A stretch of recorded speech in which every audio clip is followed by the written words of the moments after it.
Iran Israel যুদ্ধবিরতির পর দুপক্ষেরই বিজয় দাবি, পারমাণবিক কর্মসূচি ধ্বংসের লক্ষ্য অর্জনে ব্যর্থ যুক্তরাষ্ট্র, মার্কিন গোয়েন্দাদের চাঞ্চল্যকর তথ্য। রাজনৈতিক দলগুলোর সঙ্গে কিছুক্ষণ পর আবারও বৈঠকে বসছে জাতীয় ঐকমত্য কমিশন, অমীমাংসিত বিষয়গুলো নিয়ে হবে আলোচনা পর্যালোচনা। আবারও বেদখল রাজধানীর তেজগাঁও সড়ক, 24 ঘন্টায় অর্ধেক রাস্তা জুড়ে থাকে ট্রাক পিকআপ, চলে গাড়ি মেরামত, পার্কিং এর জন্য বহুতল ভবন নির্মাণ করা হবে বলছে সিটি কর্পোরেশন। এবং সিরিজের শেষ টেস্টে কিছুক্ষণ পর শ্রীলঙ্কার মুখোমুখি হবে বাংলাদেশ, খেলবেন মিরাজ, জিততে চায় স্বাগতিকরা, লঙ্কান অধিনায়ক আস্থা রাখছেন স্পিনারদের উপর।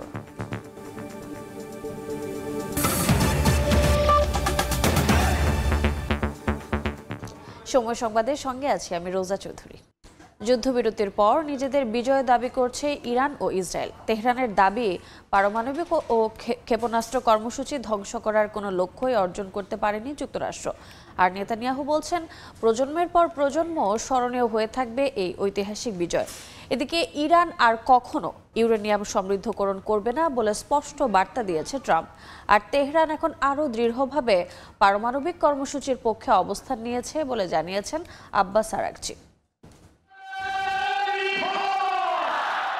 স্থানীয় সময় মঙ্গলবার স্লোগানে মুখরিত হয়ে ওঠে ইরানের রাজধানী তেহরানের ইনকলাব স্কোয়ার। এ সময় দেশটির সশস্ত্র বাহিনীর প্রতি সমর্থন জানান বাসিন্দারা। বলেন, যুক্তরাষ্ট্রের প্রেসিডেন্ট ডোনাল্ড ট্রাম্পের চাপের মুখে ইরান ও ইসরায়েলের মধ্যে একটি নড়বড়ে যুদ্ধবিরতি কার্যকর হয়েছে। এতে মধ্যপ্রাচ্যের দুই চিরশত্রু দেশের মধ্যে ইতিহাসের সবচেয়ে বড় সামরিক সংঘাতের ইতি ঘটবে বলে আশা করা হচ্ছে।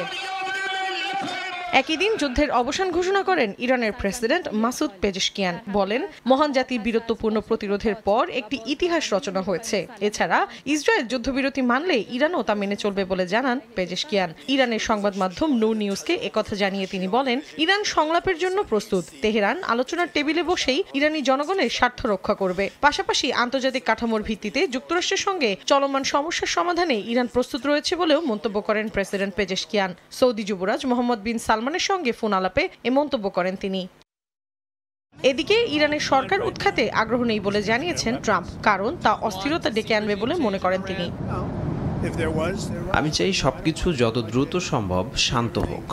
রেজিম চেঞ্জ মানেই বিশৃঙ্খলা, আর আদর্শগতভাবে আমরা এতটা বিশৃঙ্খলা দেখতে চাই না। এখানেই শেষ নয়, ইরান আর কখনো ইউরেনিয়াম সমৃদ্ধ করবে না এবং পারমাণবিক অস্ত্র পাবে না বলেও স্পষ্ট বার্তা দেন মার্কিন প্রেসিডেন্ট। ট্রাম্পের এমন বক্তব্যের পর ইরানের পররাষ্ট্রমন্ত্রী আব্বাস আরাগচি বলেন, তেহরান এখন আরও দৃঢ়ভাবে পারমাণবিক কর্মসূচির পক্ষে অবস্থান নিয়েছে। এই প্রযুক্তি অর্জনে ইরান পরিশ্রম করেছে। বিজ্ঞানীরা বিশাল ত্যাগ স্বীকার করেছেন, এমনকি অনেকে প্রাণও দিয়েছেন। আরাগচি আরও বলেন, এই ইস্যু ঘিরেই তার দেশের মানুষের ওপর যুদ্ধ চাপিয়ে দেয়া হয়। ইরানের কেউই এই প্রযুক্তি ছাড়বে না বলে স্পষ্ট বার্তা দেন তিনি। এদিকে ইরানের বিরুদ্ধে ঐতিহাসিক বিজয় ঘোষণা করেছেন ইসরায়েলি প্রধানমন্ত্রী বিনিয়ামিন নেতানিয়াহু। এই বিজয় প্রজন্মের পর প্রজন্ম স্মরণীয় থাকবে বলেও মন্তব্য করেন তিনি। অন্যদিকে নিজেদের বিজয় দাবি করেছেন ইরানি কর্মকর্তারাও। তারা বলছেন, ইসরায়েল ও যুক্তরাষ্ট্র যুদ্ধবিরতির অনুরোধ করেছে। তাদের দাবি, ইরানের পারমাণবিক ও ক্ষেপণাস্ত্র কর্মসূচি ধ্বংস করার কোনো লক্ষ্যই প্রতিপক্ষ অর্জন করতে পারেনি। মৌসুমী সাথী, সময় সংবাদ। ইরানের পারমাণবিক স্থাপনায় হামলা চালিয়েও তেজস্ক্রিয় পদার্থ ধ্বংস করতে পারেনি যুক্তরাষ্ট্র। মার্কিন গোয়েন্দাদের প্রাথমিক মূল্যায়নে উঠে এসেছে চাঞ্চল্যকর এই তথ্য। এ বিষয়ে সংবাদ মাধ্যম CNN জানায়, মূল্যায়নটি প্রদান করেছে মার্কিন প্রতিরক্ষা মন্ত্রণালয়ের গোয়েন্দা শাখা। সামনের দিনে আরও কিছু তথ্য উঠেও আসতে পারে বলে জানায় তারা। এদিকে এই মূল্যায়নের সত্যতা অস্বীকার করেছে হোয়াইট হাউস। প্রেসিডেন্টকে অপমান করতে এগুলো ছড়ানো হচ্ছে বলে দাবি করেন মুখপাত্র ক্যারোলাইন লেভিট।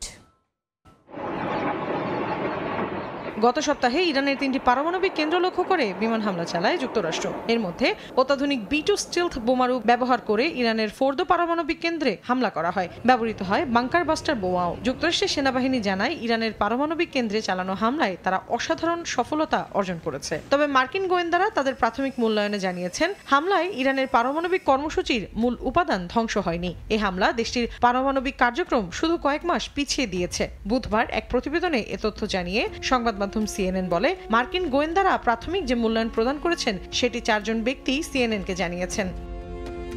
প্রতিবেদনে আরো বলা হয়, মূল্যায়নটি প্রদান করেছে মার্কিন প্রতিরক্ষা মন্ত্রণালয়ের গোয়েন্দা শাখা। প্রেসিডেন্ট ডোনাল্ড ট্রাম্প ইরানের পারমাণবিক অবকাঠামো ধ্বংস করে দেওয়ার যে দাবি করেছেন, প্রাথমিক মূল্যায়নে সেটির উল্টো চিত্র দেখা যাচ্ছে।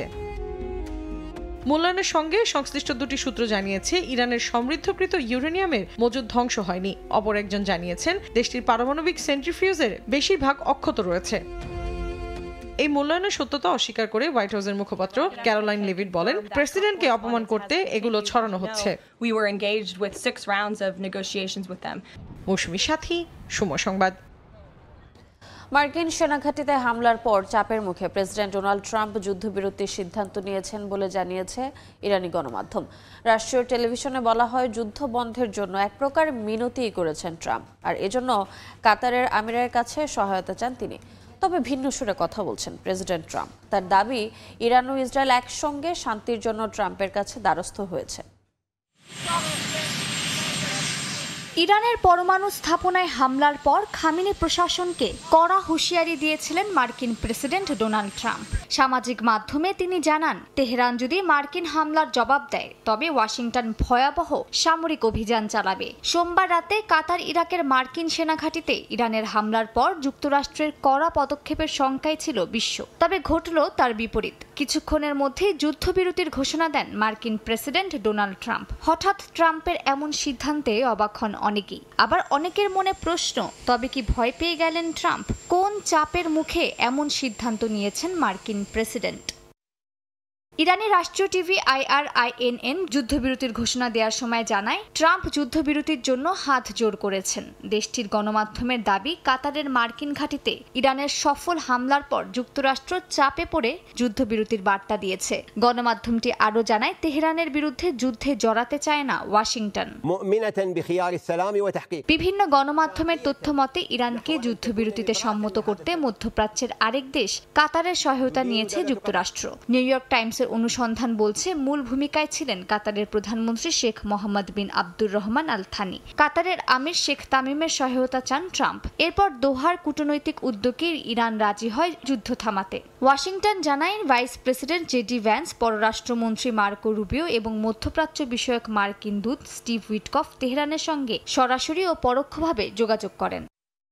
যদিও মার্কিন প্রেসিডেন্ট ডোনাল্ড ট্রাম্প দাবি করেছেন, ইরান ও ইসরায়েল যুদ্ধ বন্ধের জন্য তার কাছে অনুরোধ করেছে। সামাজিক মাধ্যমে তিনি জানান, বিশ্ব ও মধ্যপ্রাচ্য উভয়ই আসল বিজয়। দুই দেশের জন্য শান্তি, সৌহার্দ্য ও সম্প্রীতি কামনা করেন তিনি। এছাড়া দুই দেশের ভবিষ্যতের জন্য শুভকামনা জানান ট্রাম্প। মালিহা সুহরওয়ার্দী, সময় সংবাদ। ইসরায়েলের সঙ্গে ইরানের যুদ্ধবিরতিতে সহায়তা করায় যুক্তরাষ্ট্রের প্রেসিডেন্ট ডোনাল্ড ট্রাম্পকে নোবেল শান্তি পুরস্কারের জন্য মনোনীত দিতে চিঠি দিয়েছে যুক্তরাষ্ট্র। স্থানীয় সময় মঙ্গলবার নরওয়ের নোবেল কমিটির কাছে ট্রাম্পের নাম প্রস্তাব করে চিঠি দেন মার্কিন রিপ্রেজেন্টেটিভ বাডি কার্টার। এতে বলা হয়, প্রেসিডেন্টের মধ্যস্থতায় দ্রুত সময়ে তেল আবিব তেহরানের মধ্যে যুদ্ধবিরতি সম্ভব হয়েছে। শান্তি, যুদ্ধবন্ধ ও আন্তর্জাতিক সৌহার্দ্য এগিয়ে নিতে ট্রাম্পের অবদানের স্বীকৃতি দেওয়া প্রয়োজন বলে চিঠিতে উল্লেখ করা হয়।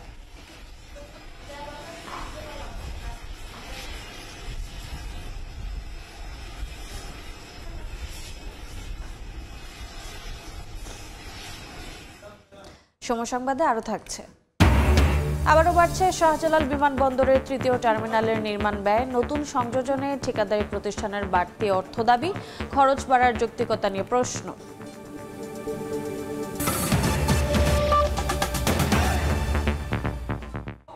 রাজনৈতিক দলগুলোর সঙ্গে কিছুক্ষণ পর আবারও বৈঠকে বসছে জাতীয় ঐকমত্য কমিশন।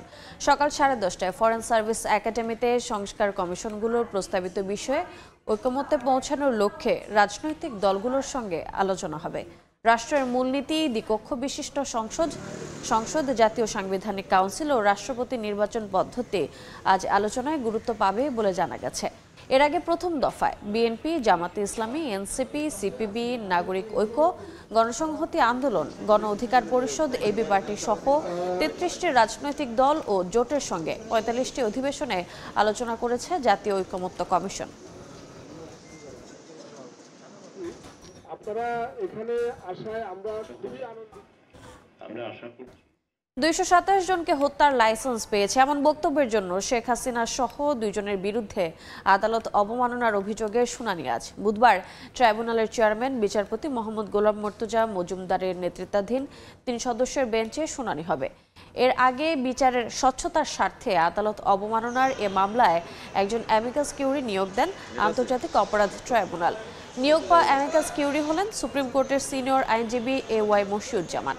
227 মামলায় 227 জনকে হত্যার লাইসেন্স পেয়েছে গাইবান্ধার এক আওয়ামী লীগ নেতার সঙ্গে টেলিফোনে কথোপকথনের অভিযোগে শেখ হাসিনা সহ 2 জনের বিরুদ্ধে আদালত অবমাননার অভিযোগ আনে প্রসিকিউশন। আবারও দখলদারদের কবলে চলে গেছে রাজধানীর তেজগাঁও সড়ক। দিনরাত 24 ঘন্টা সড়ক জুড়ে দাঁড়িয়ে থাকে ট্রাক ও পিকআপের পার্কিং। ফলে যে উদ্দেশ্যে এলাকাটি দখলমুক্ত করে যান চলাচলের জন্য সড়ক তৈরি করা হয়েছিল তা ব্যাহত হচ্ছে প্রতিদিনই। যদিও উত্তর সিটি কর্পোরেশন বলছে ওই এলাকায় শুধু পার্কিংয়ের জন্য বহুতল ভবন নির্মাণ করবেন তারা। ভবন নির্মিত হলে দখলমুক্ত হবে তেজগাঁও সড়ক। ওমর ফারুকের তোলা ছবিতে তানভীর হাসান মেঘের রিপোর্ট। 4 লেন সড়কের 2টি লেনই দখল করে আছে ট্রাক, পিকআপ আর কাভার্ড ভ্যান। দেখে গ্যারেজ মনে হলেও এটি তেজগাঁও সড়ক। শুধু সড়ক দখল রেখে অবৈধ পার্কিংই নয়, কোথাও কোথাও চলছে গাড়ি মেরামতের কাজও। কোথাও আবার ফুটপাতের উপরই উঠে গেছে ট্রাক। মূল সড়কই যদি এই দশা হয় তবে গলিগুলোর কি দশা তা সহজেই অনুমেয়। সার্ভিস লেনে রিক্সা বা ভ্যান চলার পথ বন্ধ করে রাখা হচ্ছে গাড়ি, ফলে দুর্ভোগে পথচারীরা। লরি রেখা তো রাস্তাটা অর্ধেক বন্ধ করে রাখছে, অনেক জ্যাম পড়ে, পুরো মিলায় জায়গাটা পুরো হজবরল হয়ে যায়। পিছনের দিকে যে ঝুলন্ত অংশটা থাকে ওটা একেবারে ফুটপাতের উপর উঠায় দেয়। এই যে হাইটা যাওয়া আসা অনেক সমস্যা হয়, দুটা মানুষ যেতে পারতেছি না। চিপা রাস্তা দিয়ে আসলাম, হ্যাঁ তা অনেক রিস্ক, তাই না? অনেকে যে বখাটে ছেলেরা বসে ছিল, যাতায়াতের জন্য একটা বেড়া পর্যন্ত দেওয়া হয়েছিল, সেটা ভেঙে আবারও গাড়ি রাখতেছে এইভাবে। বছর দশক আগে কয়েক দফা চেষ্টার পর 2015 সালে তেজগাঁওয়ের সড়কগুলো দখলমুক্ত করে ঢাকা উত্তর সিটি কর্পোরেশন। পরবর্তীতে তৈরি হয় 4 লেনের সড়ক। কিন্তু 2 থেকে আড়াই বছর স্বাভাবিক থাকলেও আবারও দখলের কবলে চলে গেছে তেজগাঁওয়ের সবগুলো সড়ক। চালকদের দাবি, নির্দিষ্ট পার্কিংয়ের অভাবেই তারা মূল সড়কে গাড়ি রাখতে বাধ্য হন। একই রকম কথা বলছে পুলিশ ও পরিবহন মালিকরা। ট্র্যাক স্ট্যান্ডে ফুল হয়ে যাওয়ার পরে সড়কে গাড়িগুলো রাখা। তিনটিতে গাড়ি রাখতে পারলে আমাদের রাস্তায় কোনো গাড়ি রাখা লাগবে না। জায়গা নাই কারণে বিদায়ী এই গাড়িটি এলে পেল। তিনটিটা যদি মেরামত করে মোটামুটি আমাদেরকে দিত তাহলে আমাদের সমস্যাটা থাকতো না। যত পরিমাণ গাড়ি ঢাকা শহরে আসে সেই গাড়িগুলোর স্ট্যান্ডের জন্য যে জায়গাটুকু নির্ধারণ করা আছে তেজগাঁ এইটুকু খুবই কম। সমস্যার কথা স্বীকার করে সিটি কর্পোরেশন জানিয়েছে পার্কিংয়ের জন্য বহুতল ভবন নির্মাণের উদ্যোগ নিয়েছেন তারা। তবে ভূমি সংক্রান্ত জটিলতায় সেই কাজও থমকে আছে। এখানে টিএনটির কিছু জায়গা আছে, গণপূর্তের কিছু জায়গা আছে। দীর্ঘমেয়াদী পরিকল্পনা হচ্ছে যে এখানে যে 9-10 বিঘা জায়গা আমরা পাবো, সেটাকে আমরা বড় মাল্টি স্টোরেড পার্কিং ব্যবস্থা আমরা করব। যদি দ্রুত জায়গাটা বুঝে নেই, আমরা পরের মাসেই কনসালটেন্ট নিয়োগ করে দেব। স্থানীয়দের দাবি, যে উদ্দেশ্যে এই সড়ক নির্মাণ করা হয়েছিল সেই উদ্দেশ্য যাতে সফল হয় সেজন্য যা করা দরকার সেটি করুক কর্তৃপক্ষ। তানভীর হাসান মেঘ, সময় সংবাদ, ঢাকা। ঢাকা বিশ্ববিদ্যালয়ের রাজু ভাস্কর্যের সামনে ককটেল বিস্ফোরণের ঘটনা ঘটেছে। মঙ্গলবার রাতে এই ঘটনা ঘটে। এতে হতাহতের কোনো খবর পাওয়া যায়নি। আসন্ন ডাকসু নির্বাচনকে বানচাল ও ক্যাম্পাসকে অস্থিতিশীল করতেই এই একটি মহল হামলা চালিয়েছে।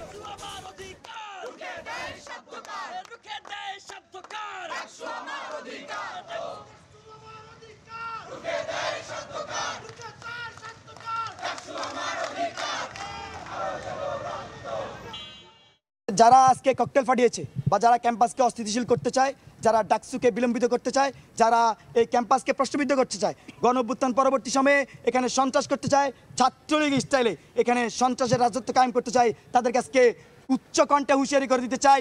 এখানে ছাত্রলীগদেরকে হটাইতে আমাদের 15 আর 16 জুলাই লেগেছে। সো আপনাদেরকে হটাইতে, যারাই ছাত্রলীগটা হটাইছে, এটাই আসলে একদিনের সময় লাগবে না। সময় সংবাদে আরও থাকছে।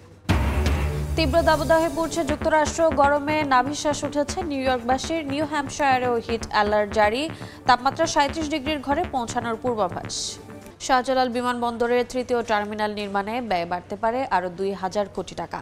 নান্দনিকতা ও নির্মাণ সামগ্রীর মান উন্নয়নে এই ব্যয় পরিশোধের তাগাদা দিয়েছে নির্মাণকারী ঠিকাদার প্রতিষ্ঠান। বিষয়টি স্বীকার করে মূলত ব্যয় কতটা তা পর্যালোচনা করে সমন্বয়ের কথা জানিয়েছেন সিভিল এভিয়েশন চেয়ারম্যান। তবে ব্যয় বৃদ্ধির যৌক্তিকতা নিয়েও প্রশ্ন তুলে বিশেষজ্ঞরা বলছেন গলদ খুঁজে বের করতে হবে। কাজল আব্দুল্লাহর রিপোর্ট। ২০২৪ সালে পুরোদমে যাত্রী সেবা দেওয়ার কথা থাকলেও চালু হয়নি ঢাকা বিমানবন্দরের তৃতীয় টার্মিনাল। উল্টো কাজ শেষ করতে না পারায় নতুন করে ব্যয়ের খাতায় যোগ হতে পারে আরও ২,০০০ কোটি টাকা। নির্মাণ কাজে আসছে কিছু পরিবর্তন। ভিভিআইপি জোন সহ কয়েকটি স্থানের সাজসজ্জা ও নতুন সংযোজনে বাড়তি অর্থ দাবি করেছে ঠিকাদারি প্রতিষ্ঠান। বিগত সরকারের সময় শুরু হওয়া এই বিশাল কর্মযজ্ঞের নানা অংশে ছিল অনিয়ম, নিম্নমানের নির্মাণ সামগ্রী। এমন ৫ শতাধিক ভেরিয়েশনের জন্য অতিরিক্ত ব্যয়ের কথা জানিয়েছে সিভিল এভিয়েশন। বলা হয় কাজের পাশাপাশি দুর্নীতি খতিয়ে দেখছে দুদক। আমরা যখন এসেছি তখন একদম শেষ মুহূর্তে এসে আমরা এটাকে হ্যান্ড করেছি। হ্যান্ড করার পর এখানে অনেকগুলো ভ্যারিয়েশন, অনেক কাজ হয়েছে, অনেক ভ্যারিয়েশনস হয়েছে, প্রচুর ভ্যারিয়েশনস, ৫৬৬টা ভ্যারিয়েশনস হয়েছে। তো এই ভ্যারিয়েশনসগুলো আমরা এখন ওনাদের সাথে বসে সেটেল করার চেষ্টা করছি। দুর্নীতি দমন কমিশন তাদের কাজ করে যাচ্ছে, যে যার কাজ করে যাচ্ছে। আমার যে প্রচেষ্টা হচ্ছে এখন সর্বোচ্চ কম সময়ের ভিতরে এটাকে অপারেশন নিয়ে আসা। ২০১৯ সালে নির্মাণ শুরুর পর করোনাকালেও থেমে থাকেনি তৃতীয় টার্মিনালের কাজ। সেক্ষেত্রে ব্যয় বৃদ্ধি নিয়ে প্রশ্ন তুলছেন বিশেষজ্ঞরা, দিয়েছেন গলদ খুঁজে বের করার তাগিদ। তবে ক্যাব চেয়ারম্যান জানান নিজেদের স্বার্থ ঠিক রেখেই আইনগতভাবে সমাধান করা হবে বিষয়টি। যারা এটা কস্টিং অ্যানালাইসিস করে তারা এই জিনিসগুলো আগে থেকে কেন ফোরসি করতে পারে না?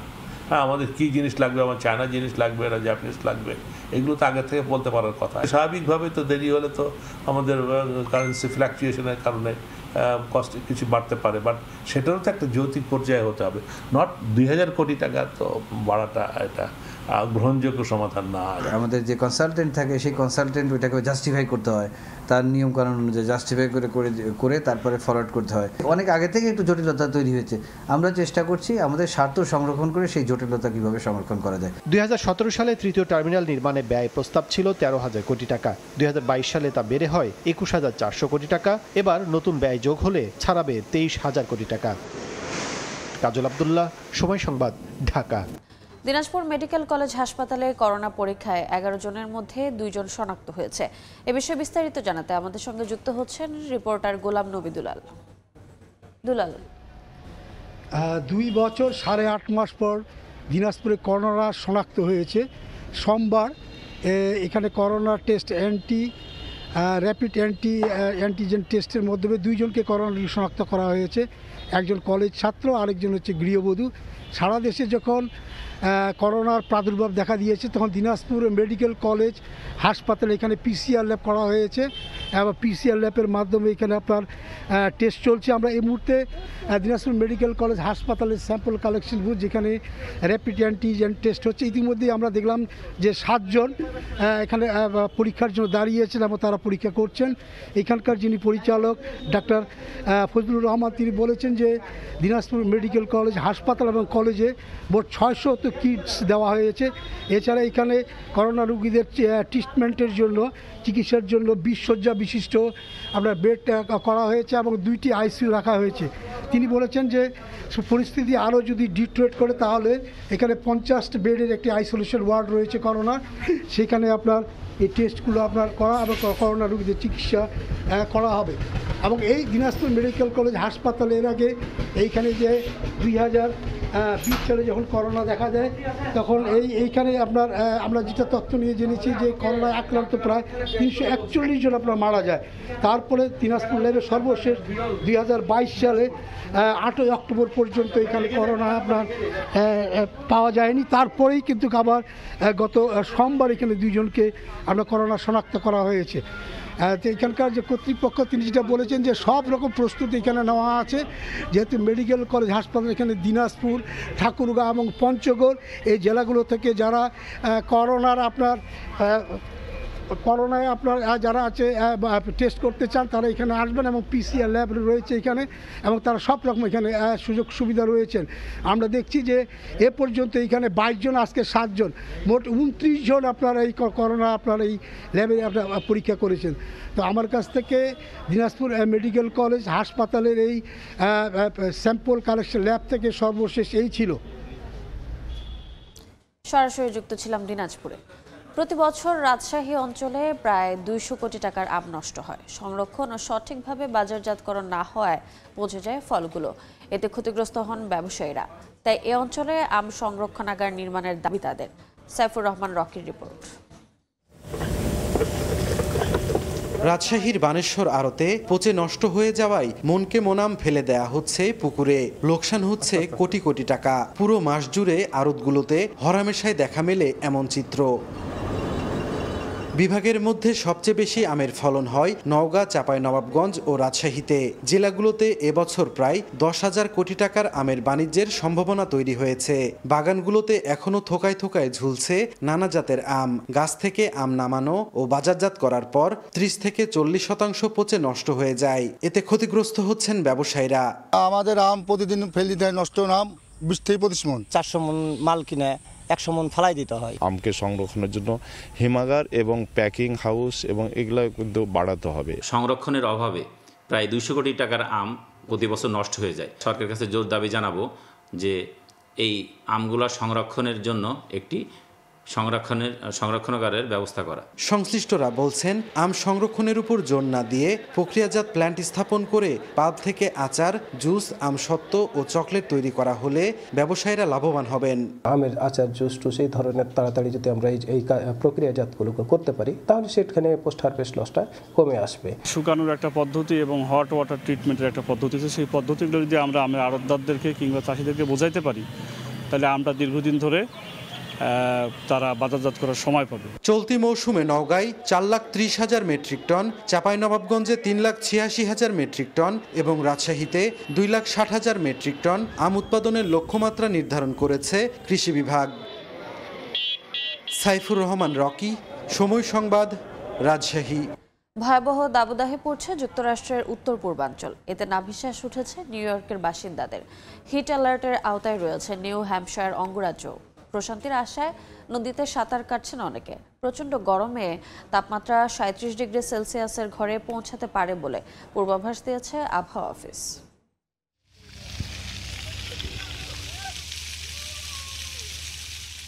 তীব্র দাবদাহে চলছে খানিকটা স্বস্তি খোঁজার চেষ্টা। এক বোতল ঠান্ডা পানিই যেন তৃষ্ণা নিবারণের একমাত্র উপায়। গরম থেকে বাঁচতে অনেকেই খাচ্ছেন ফল ফলাদি। স্থানীয় সময় মঙ্গলবার ভয়াবহ তাপপ্রবাহের কবলে পড়ে যুক্তরাষ্ট্রের নিউ ইয়র্কের বাসিন্দারা। গত সপ্তাহের শেষে শুরু হওয়া এই তাপপ্রবাহ ছড়িয়ে পড়েছে গোটা যুক্তরাষ্ট্র জুড়ে, যা জনজীবনে মারাত্মক প্রভাব ফেলেছে। এখনই মনে হচ্ছে আমি গলে যাচ্ছি। আসলে ভীষণ গরম, রোদে দাঁড়িয়ে থাকা যেন আগুনে পোড়ার মতো মনে হচ্ছে। প্রচণ্ড গরমে তাপমাত্রা 37 ডিগ্রি সেলসিয়াসের ঘরে পৌঁছাতে পারে বলে পূর্বাভাস দিয়েছে আবহাওয়া অফিস। এছাড়া জর্জিয়ার উত্তরাঞ্চল, ক্যারোলাইনা, ভার্জিনিয়া, মেরিল্যান্ড ও পেনসিলভেনিয়ার বিভিন্ন অংশেও রেকর্ড গরমের আশঙ্কা করছে কর্তৃপক্ষ। প্রচণ্ড তাপপ্রবাহে নাভিশ্বাস নিউ হ্যাম্পশায়ার অঙ্গরাজ্যের বাসিন্দাদের জীবন। কিছুটা প্রশান্তির আশায় পরিবার সহ নদীতে সাঁতার কেটে সময় পার করছেন অনেকে। মৌসুমী সাথী, সময় সংবাদ। সিরিজের শেষ টেস্টে টস জিতে ব্যাট করছে বাংলাদেশ। 2 বছর পর টেস্ট একাদশে ফিরলেন এবাদত হোসেন। আর জ্বর থেকে সেরে ওঠায় খেলবেন মেহেদী হাসান মিরাজ। গলের সুখস্মৃতি এবার কলম্বোতে কাজে লাগাতে চায় টাইগাররা। সর্বশেষ খবর জানাতে এই মুহূর্তে কলম্বোতে আছেন রিপোর্টার তারেক হাসান শিমুল। সরাসরি যাচ্ছি তার কাছে। শিমুল, এসএসসিতে সবচেয়ে গুরুত্বপূর্ণ যে বিষয়টি সেটি হচ্ছে টসটা বড় ভাগ্য নির্ধারণী বলতে হয় ম্যাচের। কারণ এই উইকেটে আগে যে দল ব্যাট করবে সেই দল অনেকটা লিডিং পজিশনে থাকবে। কারণ এই উইকেটে প্রথম একদিন কিংবা 2 দিন পর্যন্ত ব্যাটসম্যানদের পক্ষে কথা বলে, এরপরে কিন্তু উইকেট ভাঙতে থাকে এবং কি স্পিনার কিংবা পেসাররা ভালো সুবিধা পেয়ে থাকে। সেই জায়গা থেকে বাংলাদেশকে ভাগ্যবান বলতে হয়। শান্ত গলের পরে কলম্বো কলম্বোতেও কিন্তু টস জিতেছেন, ব্যাট করার সিদ্ধান্ত নিয়েছেন সাদমান এবং কি বিজয় ওপেনিংয়ে নেমেছেন এবং কি এখন পর্যন্ত 1 রান তুলেছেন, 3 ওভার খেলা হয়েছে। বিজয়ের কথা বলতে হয়, তিনি ব্যর্থ হয়েছেন প্রথম টেস্টের 2 ইনিংসেই এবং তার উপর কিন্তু টিম ম্যানেজমেন্ট আরও একবার আস্থা রেখেছে। কোচ যেমনটা বলেছিল যে আসলে 1টা বা 2টা টেস্ট দিয়ে তাকে বিবেচনা করতে চান না, সেই সুযোগটা আসলে বিজয় কতটুকু কাজে লাগাতে পারে সেটা দেখার বিষয়। সকালে যদিও 2 বার কিন্তু এরই মধ্যে জীবন পেয়েছেন মানে এনামুল হক বিজয়। পাশাপাশি একাদশের কথা যদি বলি, বাংলাদেশ দলে দীর্ঘ 2 বছর পর এবাদত ব্যাক করেছেন এবং তিনি যে ইনজুরিতে ছিলেন সেই ইনজুরি থেকে ফিট হয়ে কিন্তু এই কলম্বো টেস্ট দিয়ে দলে ফিরেছেন। নাহিদ রানা রয়েছেন পেস ইউনিটে, আর যেখান থেকে আসলে আগের যে টেস্ট ছিল সেই টেস্টের একাদশ থেকে বাদ পড়েছেন জাকের আলী অনিক। মেহেদী হাসান মিরাজ অবধারিতভাবেই তিনি দলে ফেরার ছিলেন এবং কি তিনি ফিরেছেন। বাংলাদেশের বলতে হয় বোলিং ইউনিটটা 3 স্পিনার এবং কি 2 পেসারকে নিয়ে তারা একাদশ সাজিয়েছে। তো এখন দেখার বিষয় হচ্ছে ব্যাটসম্যানরা যে ছন্দটা গলে দেখিয়েছে সেটা এখন কলম্বোতে দেখাতে পারে কিনা। তো আমার কাছে এই ছিল সবশেষ খবর কলম্বো থেকে। সরাসরি যুক্ত ছিলাম শ্রীলঙ্কায়। সময় সংবাদের শীর্ষ সংবাদগুলো জানিয়ে দিচ্ছি আরেকবার।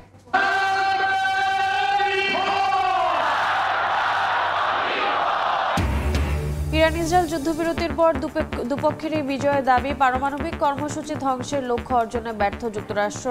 রাজনৈতিক দলগুলোর সঙ্গে কিছুক্ষণ পর আবারও বৈঠকে বসছে জাতীয় ঐকমত্য কমিশন। অমীমাংসিত বিষয়গুলো নিয়ে হবে আলোচনা পর্যালোচনা। এবং আবারও বেদখল রাজধানীর তেজগাঁও সড়ক। 24 ঘন্টায় অর্ধেক রাস্তা জুড়ে থাকে ট্রাক, পিকআপ, চলে গাড়ি মেরামত। পার্কিং এর জন্য বহুতল ভবন নির্মাণ করা হবে বলছে সিটি কর্পোরেশন।